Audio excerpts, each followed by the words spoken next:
외식하는 서기관들과 바리새인들이여, 너희는 교인 한 사람을 얻기 위하여 바다와 육지를 두루 다니다가 생기면 너희보다 배나 더 지옥 자식이 되게 하는도다. 화 있을진저 눈먼 인도자여, 너희가 말하되 누구든지 성전으로 맹세하면 아무 일 없거니와 성전에 금으로 맹세하면 지킬지라 하는도다. 어리석은 맹인들이여, 어느 것이 크냐? 그 금이냐? 그 금을 거룩하게 하는 성전이냐? 너희가 또 이르되 누구든지 제단으로 맹세하면 아무 일 없거니와 그 위에 있는 예물로 맹세하면 지킬지라 하는도다.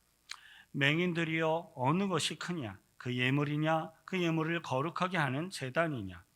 그러므로 제단으로 맹세하는 자는 제단과 그 위에 있는 모든 것으로 맹세하며, 또 성전으로 맹세하는 자는 성전과 그 안에 계신 이로 맹세하며, 또 하늘로 맹세하는 자는 하나님의 보좌와 그 위에 앉으신 이로 맹세함이니라. 아멘.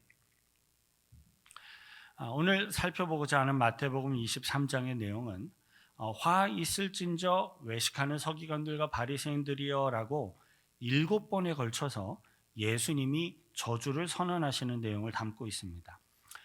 화 있을진저라는 이 말은 저주를 받을지어다라고 선언하고 계시는 거예요. 그런데 그러한 저주의 말을 예수님이 직접 7번이나 그것도 연달아 선언을 하고 있는 것입니다.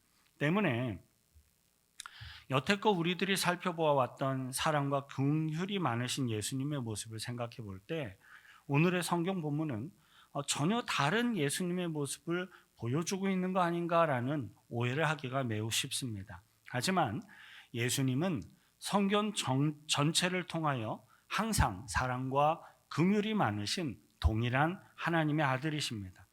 오늘 본문에 예수님이 선언하신 7번의 이 화를, 저주를 이해하기 위해서는 성경이 기록된 전후의 배경과 문맥을 함께 살펴볼 필요가 있습니다. 만일에 예수님께서 축복의 말씀은 전혀 주시지 않고 화 있을진저라는 저주의 말씀만을 7번이나 연달아 하셨다면 우리들의 마음은 굉장히 힘들고 어려웠을 겁니다. 하지만 예수님께서는 마태복음 5장에서 복이 있나니라고 이미 8번에 걸쳐서 연달아 축복을 선언하며 가르치셨습니다.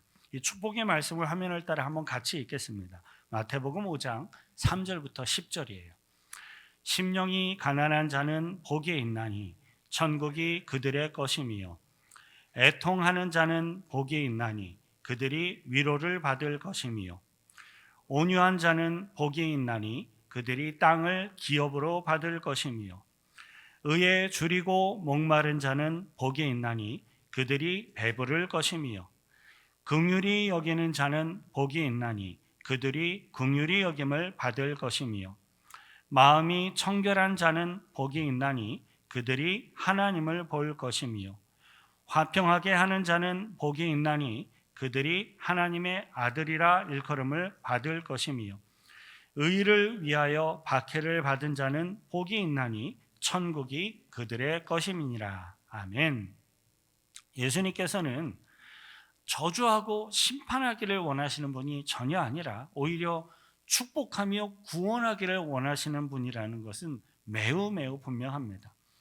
오늘의 본문에서 선언되고 있는 7번의 저주는 저주를 하기 위해 저주를 선언하신 것이 아니라 스스로 그 예수 그리스도의 축복을 거부하고 있는 이 어리석은 자들을 향한 주님의 안타까운 마음이 그 배경에 깔려 있는 것입니다. 그 내용이 마태복음 23장 37절에 나와 있어요. 함께 읽겠습니다.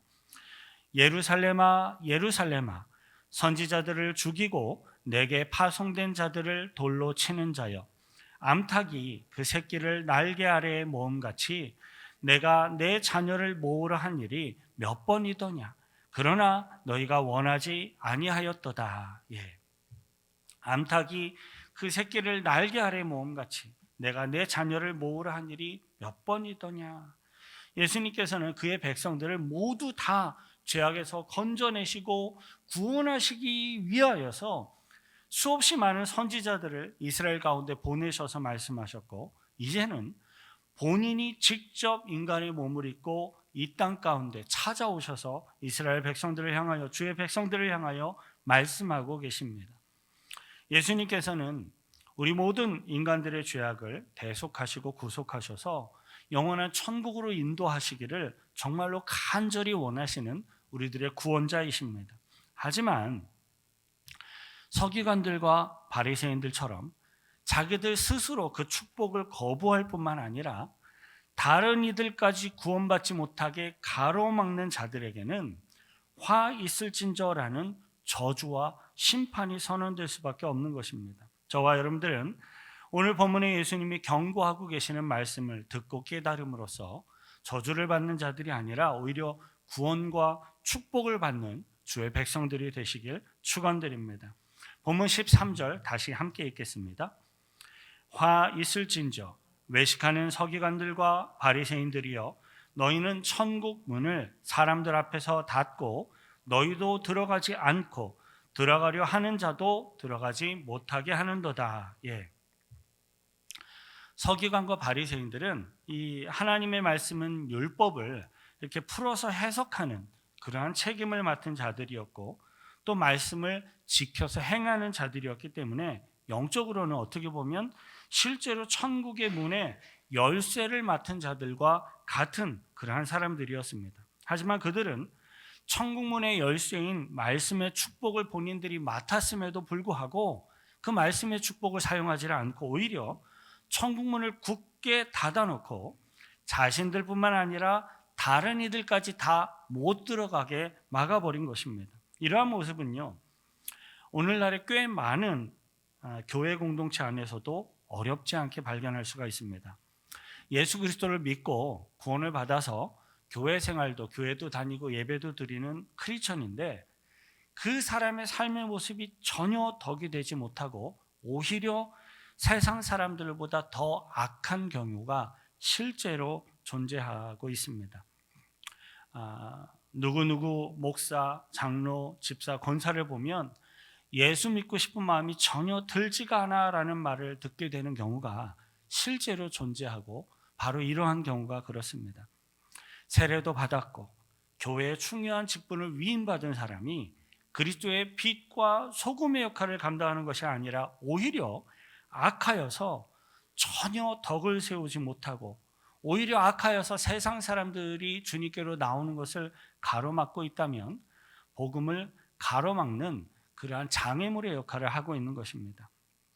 그 다음으로 두 번째 화에 대해서는 보다 더 적극적으로 악한 자들이 소개되고 있어요. 15절입니다. 함께 읽습니다. 화 있을진저 외식하는 서기관들과 바리새인들이여, 너희는 교인 한 사람을 얻기 위하여 바다와 육지를 두루 다니다가 생기면 너희보다 배나 더 지옥 자식이 되게 하는도다. 진정한 천국의 어떤 진리를 구하며 찾아다니는 구도자들, 그러한 사람들을 잘못되고 왜곡된 멸망의 길로 인도하는 사람들이 바로 여기에 해당합니다. 가령 신천지나 통일교 또는 여호와의 증인과 같은 이단에 속한 사람들은 성경을 이야기하기는 하는데 성경을 이야기하며 천국의 진리를 전파하는 것 같지만 결국에는 왜곡된 잘못된 지식과 멸망의 길로 인도해 가는 것입니다. 그런데 이상하게도요, 잘못된 성경 해석과 이단적인 신앙에 사로잡힌 사람들은 유난히 더 열정이 많아 보입니다. 다른 사람들을 자기보다 배나 더 지옥 자식이 되게 하는 경우가 실제로 참으로 많이 있습니다. 예수 그리스도에 대해서 이야기를 한다고 해서 모두 다 온전한 구원의 복음이 되는 것은 결코 아닙니다. 이단에 속한 사람들은 자신들의 마음대로 해석한 예수 그리스도에 대해서 이야기를 하고 또 성경이 없는 다른 이야기, 다른 해석들을 섞어서 가르치며 인도하는 것입니다. 하지만 여러분, 성경을 아예 믿지 않는 자들도 영원한 지옥 심판에 처하게 될 것이지만 성경을 마음대로 해석해서 잘못 믿는 자들도 영원한 지옥 심판에 처할 수 있다는 사실을 기억해야 합니다. 저와 여러분들에게는 성경을 잘못 해석하거나 성경과 다른 이야기를 하는 이단 세력들을 분별할 줄 아는 성령의 인도하심과 지혜가 있기를 축원드립니다. 이제 마태복음 23장 16절 함께 읽겠습니다. 화 있을진저 눈먼 인도자여 너희가 말하되 누구든지 성전으로 맹세하면 아무 일 없거니와 성전에 금으로 맹세하면 지킬지라 하는도다. 예. 세 번째 화는 서기관들과 바리새인들이 돈을 최고의 가치와 목적으로 여겼던 이 죄악을 예수님이 지적하시고 경고하신 것입니다. 돈, 물질을 최고의 가치와 목적으로 여기는 그들의 죄악은 자연스럽게 그들의 위선적인 신앙의 모습으로 표현되어지는 것을 볼 수가 있어요. 예루살렘 성전에 그때 당시에 황금이 많이 있었는데요. 예루살렘 성전에 있는 이 황금은 맹세를 반드시 지켜야 할 만큼 황금은 중요한 것인데, 실제로 하나님께 제사하며 예배하는 이 성전은 맹세를 깨도 별 상관이 없을 만큼 중요하게 여기지 않았다라는 것입니다. 이러한 서기관들과 바리새인들의 영적인 탐욕, 우매함, 죄악을 예수님은 맹인으로, 앞을 보지 못하는 맹인으로 비유하시며 지적하셨고 경고하셨습니다. 서기관과 바리새인들은요, 마치 맹인이 앞을 보지 못하는 것처럼 스스로의 탐욕에 눈이 가려워져서 정말로 중요한 영적인 진리, 영적인 가치를 보지 못하는 영적인 맹인이, 영적인 소경이 되어버린 것입니다. 성전에 황금과 보물이 있어서 성전이 중요한 게 아니라, 성전은 하나님을 예배하며 하나님과 교제하는 곳이기 때문에 성전이 중요한 것입니다.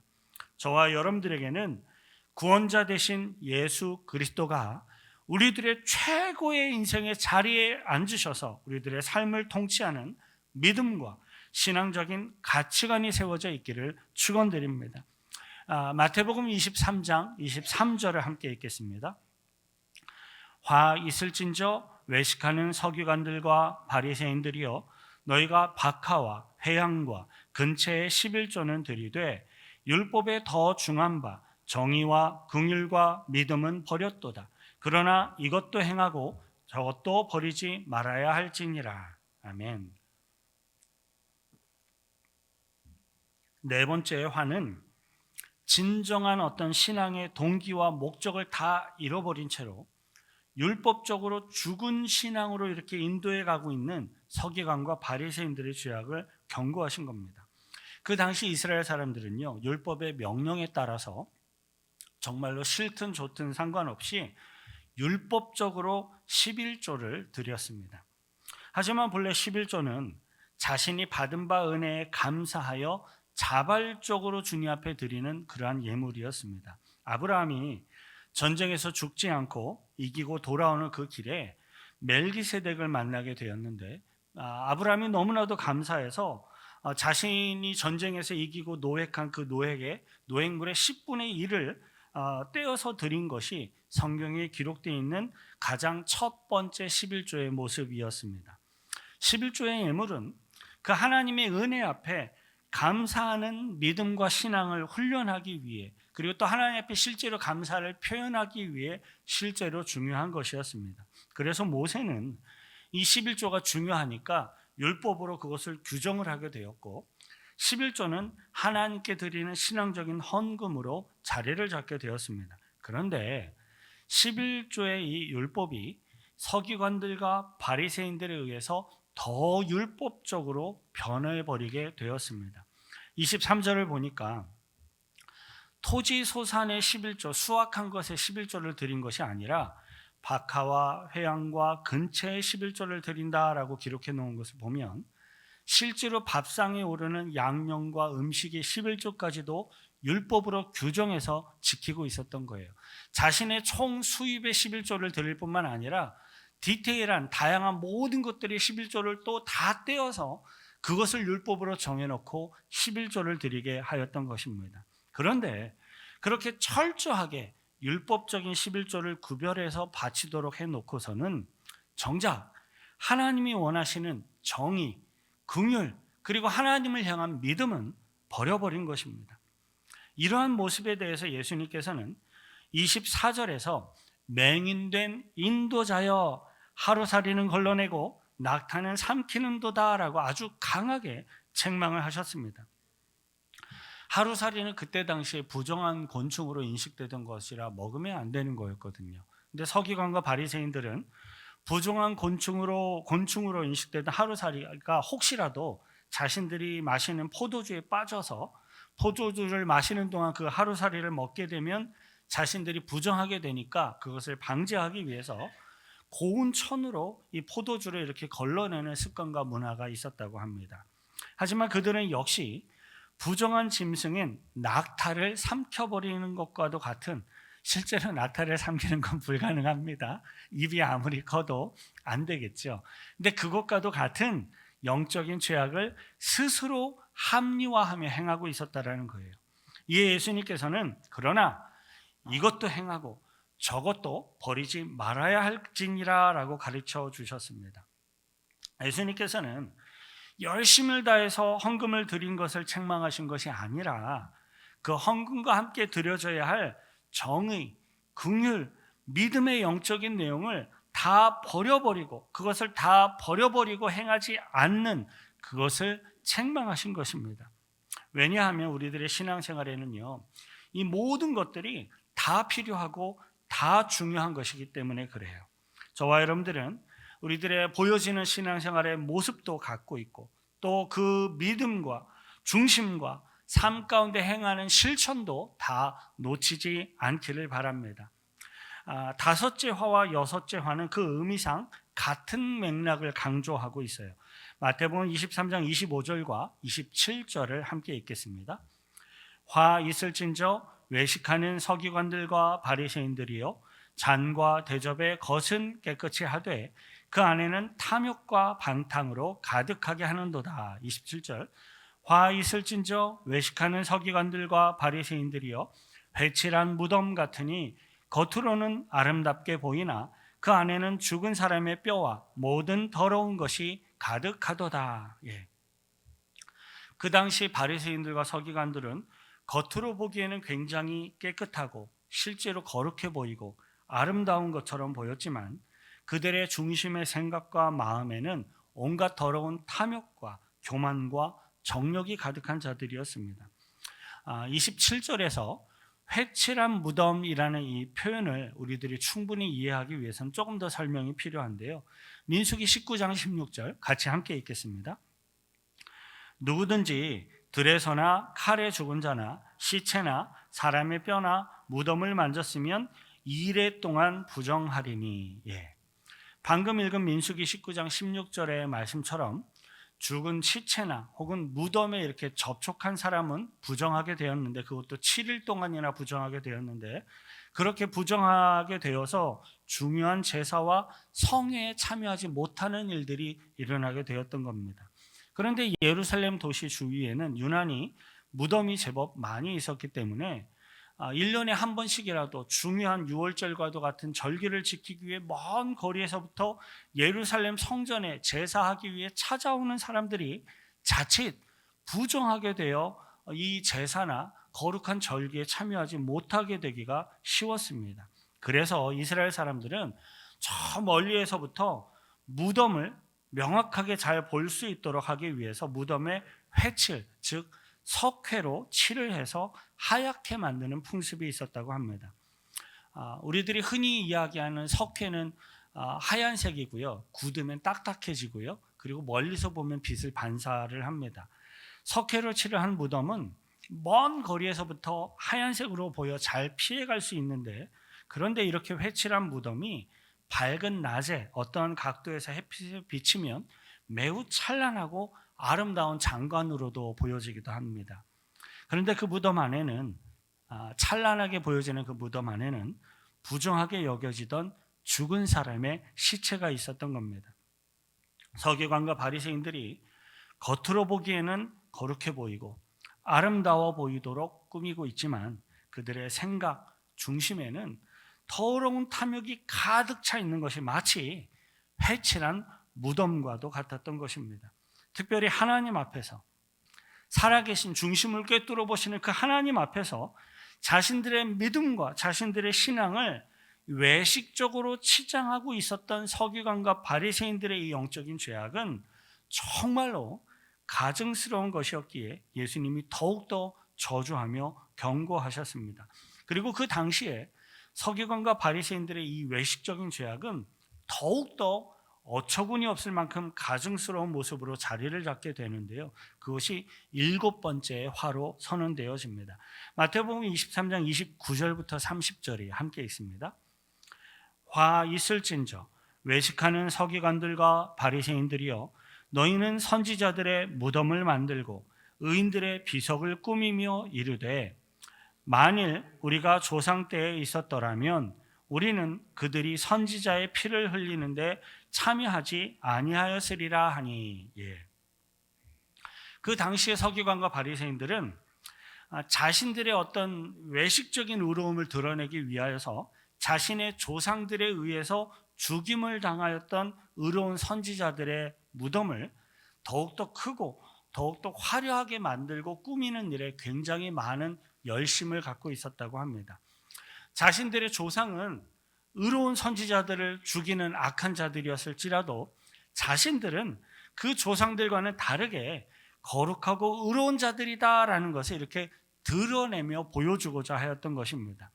어떠한 성경학자의 연구에 따르면 심지어 그 당시 성전에 바쳐지는 하나님 앞에 드려진 헌금이 서기관과 바리새인들의 이 의로움을 드러내기 위해 선지자의 무덤을 크고 화려하게 치장하는 일에 종종 사용되어졌다고 합니다.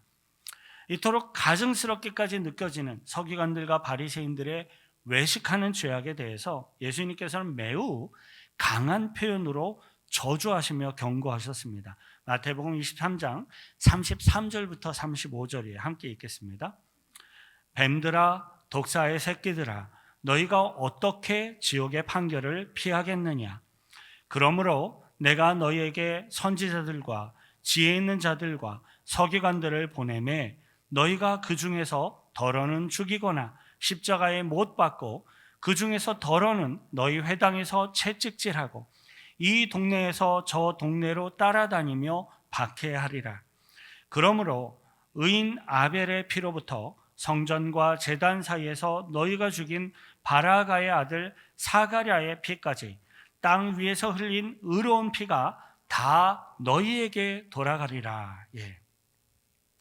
뱀들, 독사의 새끼들이라는 이 말은 성경에서 악한 마귀 사탄을 직접적으로 가리키는 의미로 사용되는 대표적인 표현 방법입니다. 그것은 그 당시에 서기관들과 바리새인들이 행하고 있었던 종교적인 외식이 하나님 앞에 지극히 가증스러운 것이었고 악한 마귀 사탄이 행하는 죄악과 똑같이 심판받게 될 것이다 라는 무서운 선언이었습니다.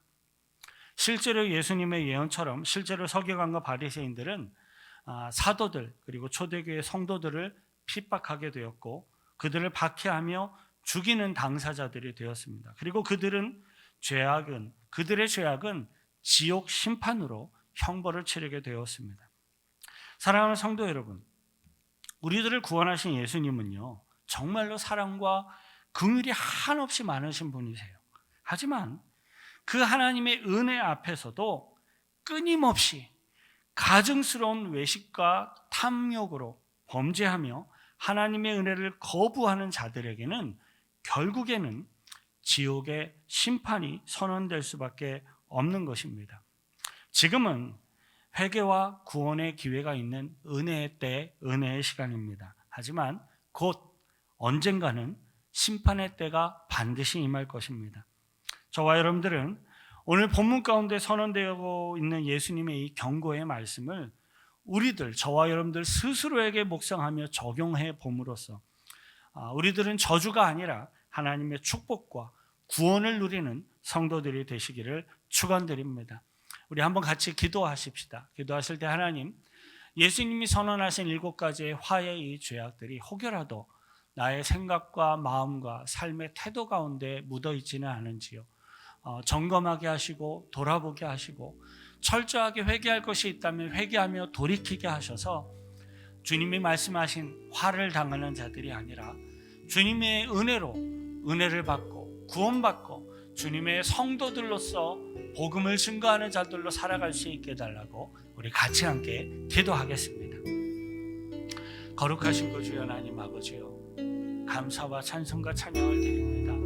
복을 선언하신 주님, 복 주기를 원하시며 축복하기를 원하시는 주님, 그 은혜 앞에 나아갈 수 있도록 도와주옵소서.